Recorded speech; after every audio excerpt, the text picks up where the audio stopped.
Hello दोस्तों, स्वागत है आपका थिंक स्मार्ट आर्टकॉम क्लासेस में। आज हम पढ़ने वाले हैं समाज में बहुलताएं एवं असमानताएं। इस टॉपिक को पढ़ने से पहले मैं आपको थोड़ा सा पीछे के लेक्चर जो हुए हैं उसका इंट्रोडक्शन दे देता हूं, नहीं तो आपको टॉपिक को कनेक्ट करने में प्रॉब्लम होगी। तो हम पढ़ रहे थे क्लास 11th का जो सोशियोलॉजी का 2 बुक है, उसमें से पहला बुक जो है, पहले बुक का पहला ही अध्याय है समाजशास्त्र एवं समाज। इसमें बहुत सारे टॉपिक शामिल हैं, जिसमें परिचय शामिल है। परिचय को हमने कंप्लीट कर लिया है पहले लेक्चर में। उसके बाद हमने पढ़ा समाजशास्त्र शब्द की उत्पत्ति क्या है, कहाँ से हुई। उसके बाद हमने पढ़ा समाजशास्त्र की परिभाषा क्या है। फिर हमने पढ़ा समाज क्या है। उसके बाद हमने पढ़ा समाज की विशेषताएं क्या है। तो इन सब टॉपिक को हम कवर कर लिए हैं। आज बेसिकली इस लेक्चर में हम 2 टॉपिक को कवर करेंगे और वो होने वाला है समाज में बहुलताएं एवं असमानताएं।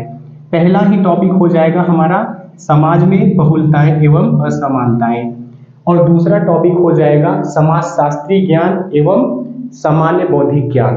तो दूसरा टॉपिक है हमारा समाजशास्त्रीय ज्ञान एवं सामान्य बौद्धिक ज्ञान। बेसिकली उस टॉपिक में हम समझेंगे दोनों के बीच संबंध क्या है, क्या सामान्य बौद्धिक ज्ञान समाजशास्त्रीय ज्ञान से अलग होता है, तो वो सब टॉपिक उसमें आ जाएंगे। और उसके बाद उसमें कुछ एनसीईआरटी में ईश्वर मीमांसा शब्द यूज कर लिया है, प्रकार्यवाद यूज किया है। ये सुनने में आपको बहुत हार्ड लग रहे होंगे कि ये टॉपिक कितना हार्ड होगा, लेकिन बिल्कुल भी नहीं लगेगा। बिल्कुल भी आपको तनाव में नहीं लेना है, तनाव में रहना ही नहीं है। मैं आपको सब एकदम आसान भाषा से समझाऊंगा। तो चलिए बिना किसी देरी के वीडियो को स्टार्ट करते हैं। साथ ही अगर आप ह्यूमैनिटीज की सब्जेक्ट का अध्ययन करते हैं, क्लास 11th-12th में है, और आप ह्यूमैनिटीज बैकग्राउंड रखते हैं, ह्यूमैनिटीज की पढ़ाई करते हैं, तो आपको चैनल को सब्सक्राइब जरूर कर लेना है। तो चलिए बिना किसी देरी के अपने लेक्चर को स्टार्ट करते हैं। देखिए, हमारा सबसे पहले हम आज पढ़ेंगे समाज में बहुलताएं एवं असमानताएं। अब आपने ये बहुलता शब्द सुना तो आपको लग रहा होगा ये बहुलता क्या है, ऐसा लग रहा होगा बहुत बड़ा कॉन्सेप्ट है। तो सबसे पहले हम समझते हैं बहुलता है क्या आखिर। देखिए, बहुलता क्या है। समाज में विभिन्न प्रकार के धर्म, भाषा, संस्कृति व रीति रिवाज। अगर किसी भी समाज में विभिन्न प्रकार के धर्म हैं, विभिन्न प्रकार के भाषा है, विभिन्न प्रकार के रीति रिवाज हैं, तो वही बेसिकली बहुलता हो गया। आप जिस सोसाइटी में रहते हैं, हो सकता है आपके घर के बगल आपका पड़ोसी किसी दूसरे धर्म को मानने वाला हो और आपका धर्म दूसरा है। हो सकता है आपका पड़ोसी दूसरा भाषा बोलता हो लेकिन आप अपना भाषा बोलते हैं कुछ और। तो किसी भी समाज में अगर विभिन्न धर्म है, विभिन्न भाषा है और विभिन्न रीति रिवाज को मानने वाले लोग हैं, तो उसे ही हम कहेंगे समाज में बहुलता, या वही हो गया बहुलता। अब क्या भारतीय समाज बहुल समाज है? तो अब हम बात करते हैं क्या भारत बहुल समाज है। देखिए, भारत में हिंदी भी बोला जाता है, मराठी भी बोला जाता है, तमिल भी बोला जाता है। तो हिंदी भी बोलने वाले हैं, मराठी भी बोलने वाले हैं, और क्या तमिल भी बोलने वाले हैं। तो भारत में बहुत सारी भाषाएं बोली जाती हैं। तो भारत क्या हो गया? भारत एक बहुल समाज हुआ, बिल्कुल हुआ। इसके साथ साथ भारत में क्या है, इसके साथ भारत में हिंदू भी रहते हैं, मुस्लिम भी रहते हैं, सिख भी रहते हैं, ईसाई भी रहते हैं। तो आप बताइए, क्या भारत बहुल समाज हुआ? क्या भारत एक बहुलता वाला समाज हुआ? बिल्कुल हुआ। इसे आसान भाषा में समझे। मैं आपको एक उदाहरण देता हूं। जैसे मान के चलिए ये एक समाज है, ये लास्ट बार मैं आपको एक बार और समझा रहा हूं। इसमें बहुत सारे लोग रहते हैं। बेसिकली समाज क्या है? समाज लोगों का समूह है जो एक साथ रहते हैं, साथ ही एक दूसरे से जुड़े रहते हैं और सामाजिक संबंध रखते हैं। तो मान के चलिए ये एक समाज है, तो इसमें बहुत सारे लोग हैं। तो ये समाज में बहुत सारे लोग हैं। मान के चलिए ये एक घर में यहाँ कुछ और भाषा बोला जा रहा है, हिंदी बोला जा रहा है, लेकिन इसका पड़ोसी बोल रहा है इंग्लिश। तो यहाँ 2 भाषाएं बोली जा रही हैं। ये किसी और धर्म को मान रहा है और इनका धर्म ये किसी और धर्म को मान रहे हैं। तो यहाँ पर भाषा, धर्म, रीति रिवाज अलग हो गया। हिंदू लोग अपना त्योहार अलग मना रहे हैं, मुस्लिम लोग अपना त्योहार अलग मना रहे हैं। बेसिकली यही है हमारा बहुलता। तो क्या भारतीय समाज बहुल है? बिल्कुल है। अब बात करते हैं हम असमानता की। असमानता क्या है? असमानता से तात्पर्य यही है कि समाज में सभी लोगों की स्थिति एक जैसा नहीं होना। असमानता क्या है? अगर किसी समाज में सभी लोगों की स्थिति एक जैसा नहीं है, वही तो असमानता है। जैसे जैसे उदाहरण के तौर पर देख सकते हैं अमीर गरीब, उसके बाद किसी को कम अवसर प्राप्त है, किसी को अधिक अवसर प्राप्त है। यही हो गया क्या, यही हमारा हो गया असमानता। तो असमानता एकदम सिंपल सा टॉपिक है, एक कॉन्सेप्ट है असमानता के बारे में। लोग कहते हैं कि असमानता भेदभाव को जन्म देती है और भेदभाव असमानता को जन्म देती है। अब कैसे? अब आप सोचेंगे कैसे जन्म देती है, मैं दिखाता हूं। देखिए, अगर किसी के साथ जाति के आधार पर भेदभाव किया गया, जाति के आधार पर भेदभाव किया गया, उसे कम अवसर दिया गया, तो क्या हो जाएगा? हो सकता है जिसके साथ भेदभाव किया वो रोजगार पाने में सफल ना रहे, रोजगार ना पाए। अब जब रोजगार ना पाएगा तो उसका आय क्या हो जाएगा? कम हो जाएगा। रोजगार नहीं पाएगा वो व्यक्ति, आय कम हो जाएगा। और जब एक व्यक्ति को रोजगार मिला उसकी जाति के आधार पर, क्योंकि उसकी जाति श्रेष्ठ है, उसकी जाति बड़ी है, तो वो उसका आय बढ़ जाएगा। तो यहाँ पर देखिए, जाति के आधार पर भेदभाव हुआ एक व्यक्ति के साथ, उसका आय कम हो गया, और जो व्यक्ति उसको अवसर मिला, जिस व्यक्ति को, उसकी आय बढ़ गई। तो यहाँ देख सकते हैं भेदभाव ने क्या किया? असमानता को जन्म दिया। लेकिन अगर शिक्षा व नौकरी के अवसरों में भेदभाव किया जाए, अगर किसी व्यक्ति को शिक्षा न दिया जाए, नौकरी न दिया जाए, फिर वो क्या हो जाएगा? असमान हो जाएगा। तो असमान व्यवहार करने पर क्या हो गया? उसके साथ भेदभाव हो जाएगा। तो यहाँ पर ये दोनों कड़ियां आपस में जुड़ी हैं, ये हम कह सकते हैं कि असमानता भेदभाव को जन्म देती है, और अगर हम भेदभाव करते हैं वो असमानता ला देती है। तो ये कॉन्सेप्ट था। तो आई होप आपको आज का ये जो हमारा पहला टॉपिक है, समाज में बहुलताएं एवं असमानताएं, ये समझ आया होगा। चलते हैं अब हम अपने नेक्स्ट टॉपिक पर, हमारा जो है समाजशास्त्र एवं सामान्य बौद्धिक ज्ञान। ये काफी इंपॉर्टेंट टॉपिक है जो अगला आने वाला है, और थोड़ा सा डीप कॉन्सेप्ट है, ध्यान से समझना। ओके, आप इसे स्क्रीनशॉट लेना चाहते हैं तो आप ले सकते हैं। तो फ्रेंड्स, अब हम समझते हैं समाजशास्त्र और सामान्य बौद्धिक ज्ञान। अब आपको लग रहा होगा सामान्य बौद्धिक ज्ञान ये क्या टॉपिक है? नया नया शब्द सुनने पर हमें थोड़ा सा अचंभित हमको लगता है, लेकिन बेसिकली इसमें कोई हार्ड टॉपिक नहीं है। सामान्य बौद्धिक ज्ञान मतलब जो हम रोजमर्रा के जीवन में सीखते हैं। जैसे हम समाज में रहते हैं तो समाज ने हमें कुछ सिखाया, समाज में जो भी प्रक्रियाएं प्रचलित हैं उससे हम कुछ सीख लेते हैं, तो यही हो गया सामान्य बौद्धिक ज्ञान। तो और समाजशास्त्र क्या है? समाजशास्त्र मैंने आपको पिछले लेक्चर में बताया था कि समाजशास्त्र और कुछ नहीं, समाज, सामाजिक संबंधों, सामाजिक परिवर्तनों व सामाजिक संस्थाओं का वैज्ञानिक अध्ययन है। तो समाजशास्त्र में क्या होता है? वैज्ञानिक अध्ययन होता है, जिसमें प्रमाण होता है, तर्क होता है। अब ये हम पढ़ेंगे समाजशास्त्र और सामान्य बौद्धिक ज्ञान को थोड़ा सा डीप में। तो देखते हैं क्या है। देखिए, इसमें बोल रहा है समाजशास्त्र ईश्वर मीमांसी व दार्शनिक प्रेक्षणों से अलग है, उसी तरह सामान्य बौद्धिक ज्ञान से भी अलग है। इसमें यह कहा जा रहा है जिस प्रकार समाजशास्त्र ईश्वर मीमांसी और दार्शनिक प्रेक्षणों से अलग है, उसी तरह सामान्य बौद्धिक ज्ञान से अलग है। तो कैसे? अब आप लोगों को लग रहा होगा ये ईश्वर मीमांसी क्या है? कुछ टॉपिक नहीं है, मैं आपको एक लाइन में समझाता हूं। जैसे ईश्वर मीमांसी क्या है? जब किसी घटना को भगवान या धर्म की इच्छा से समझा जाए, जब किसी घटना को भगवान या धर्म की इच्छा से समझा जाए, यही है ईश्वर मीमांसी या ईश्वरवादी। ये बहुत डीप कॉन्सेप्ट होता है, ये फिलॉसफी का एक ब्रांच हो जाता है जिसमें लोग डीप में अध्ययन करते हैं। तो जब किसी घटना को भगवान या धर्म की इच्छा से समझा जाए, यही है ईश्वर मीमांसी या ईश्वरवादी। और एनसीईआरटी ये कह रहा है कि समाजशास्त्र जिस प्रकार ईश्वर मीमांसी व दार्शनिक प्रेक्षणों से अलग है, उसी तरह सामान्य बौद्धिक ज्ञान से अलग है। तो जब किसी घटना को भगवान या धर्म की इच्छा से समझा जाए, ये ईश्वर मीमांसी और ईश्वरवादी हो गया। जैसे मैं उदाहरण से समझाता हूँ। उदाहरण, गरीबी इसलिए है क्योंकि ये भगवान की इच्छा है। गरीबी इसलिए क्योंकि ये भगवान की इच्छा है। तो यहाँ पर देखिए, गरीबी को भगवान के ऊपर ठहराया जा रहा है, भगवान के आधार पर बताया जा रहा है कि गरीबी इसलिए भगवान की इच्छा है। यही है ईश्वरवादी या ईश्वर मीमांसा। और आपको सच बता रहा हूँ, ये कोई बताएगा नहीं, ये मैं थोड़ा सा एनसीईआरटी को डीप से स्टडी किया हूँ, इसलिए बता पा रहा हूँ।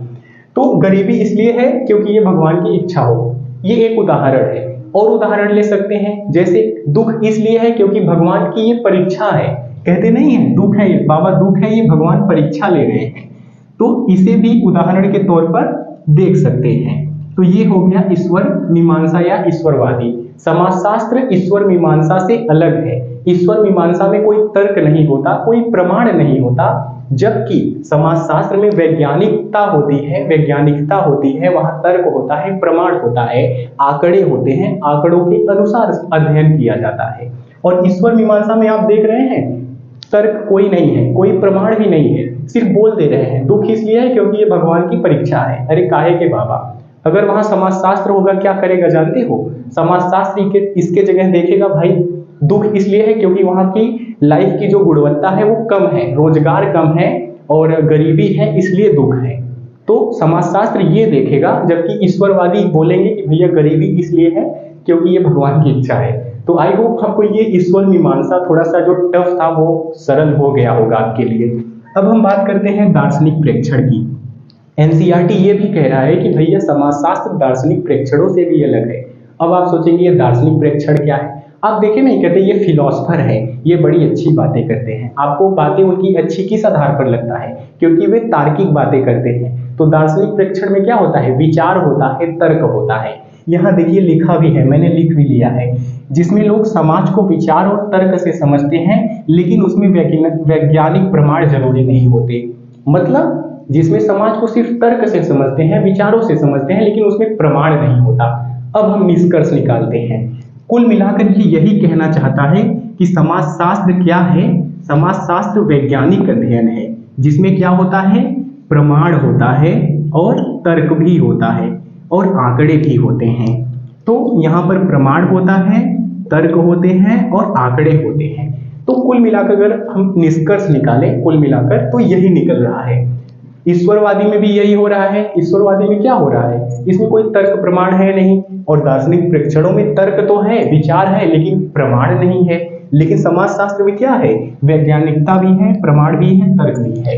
और यही कह रहा है कि सामान्य बौद्धिक ज्ञान क्या है? सामान्य बौद्धिक ज्ञान मतलब रोजमर्रा से जो रोजमर्रा के जीवन में हम जो सीखते हैं वही सामान्य बौद्धिक ज्ञान है। और इसमें यही कह रहा है कि ईश्वर मीमांसा और दार्शनिक प्रेक्षणों से जिस प्रकार अलग है, उसी तरह सामान्य बौद्धिक ज्ञान भी समाजशास्त्र से अलग है। तो सामान्य बौद्धिक ज्ञान में क्या होगा? तर्क नहीं होगा, सिर्फ रोजमर्रा के जीवन में जो हमारे समाज में प्रचलित है वही हम एडॉप्ट कर लेते हैं, वही स्वीकार कर लेते हैं। तो इसमें यही समझाने की कोशिश किया गया है। अभी एक और कॉन्सेप्ट है प्रकृतिवादी और समाजशास्त्र, ये समझ लेते हैं, फिर निष्कर्ष हम निकालेंगे, उसका विश्लेषण करेंगे। तो आपको ये जो टॉपिक है इतना बड़ा सा आपको कंप्लीट हो जाएगा आपका बहुत आसानी से। तो फ्रेंड्स अब हम समझते हैं प्रकृतिवादी सोच और समाजशास्त्र। एनसीईआरटी में अगला कॉन्सेप्ट दिया है जो इसी के अंतर्गत दिया गया है। समझते हैं कि प्रकृतिवादी और सोच और समाजशास्त्र में क्या अंतर है। प्रकृतिवादी सोच समाजशास्त्र से अलग है। अब आप कहेंगे प्रकृतिवादी सोच क्या है? सबसे पहले हम समझते हैं प्रकृतिवादी सोच है क्या।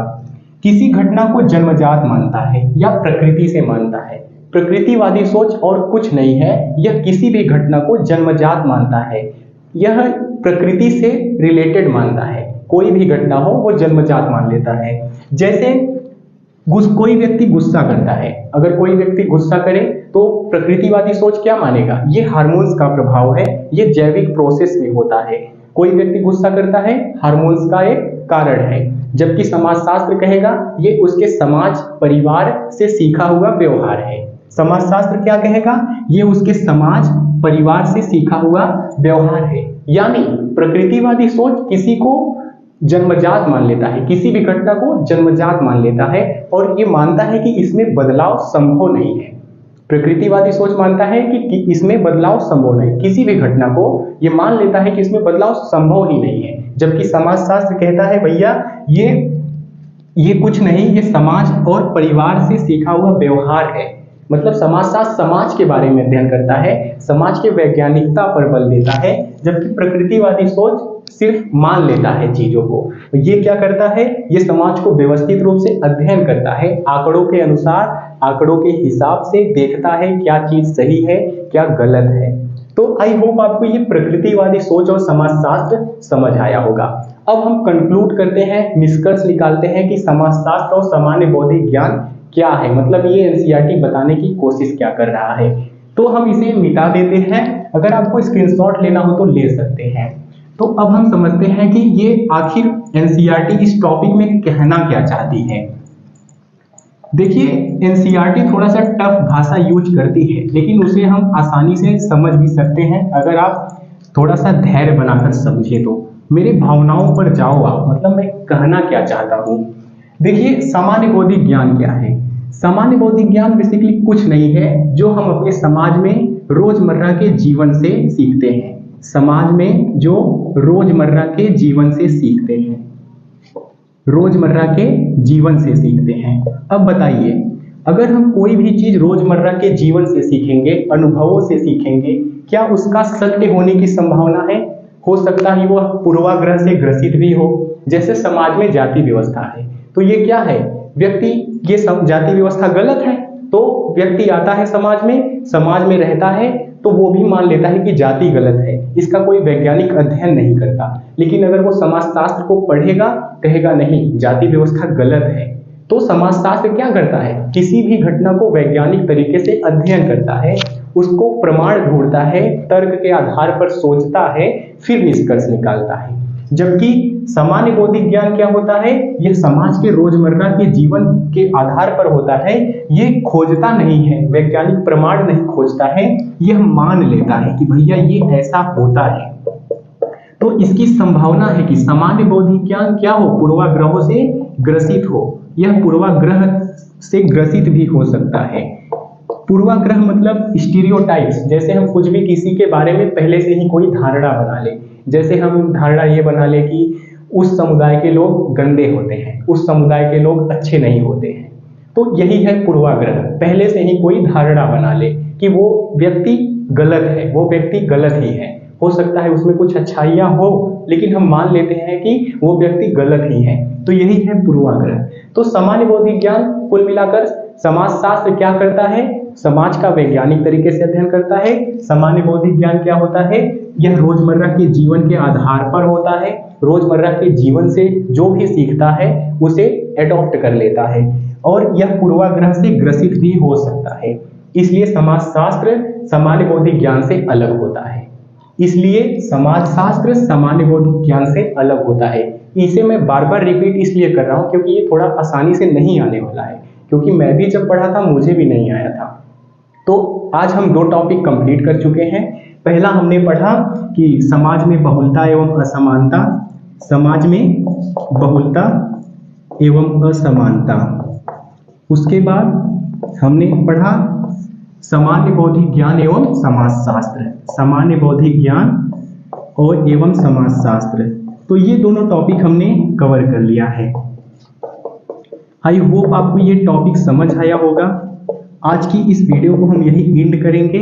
साथ ही अगर आपको थोड़ा सा भी अंडरस्टैंडिंग आप बना लिए हैं तो कमेंट में बताना आपने कितना % समझ लिया है बात को। फिर उसके हिसाब से मैं आपको अगला भी कंटेंट, अगला भी टॉपिक पढ़ाऊंगा। अगर आपको समझ नहीं आया है तो मैं थोड़ा सा अपने तरीके में बदलाव करूंगा। तो आप लोग थोड़ा सा मेरा मूल्यांकन जरूर कीजिएगा, थोड़ा सा रिव्यू जरूर दीजिएगा। तो मिलते हैं आपसे अगले वीडियो में। आई होप आपको समझ आया होगा मेरे हिसाब से। तो थैंक यू।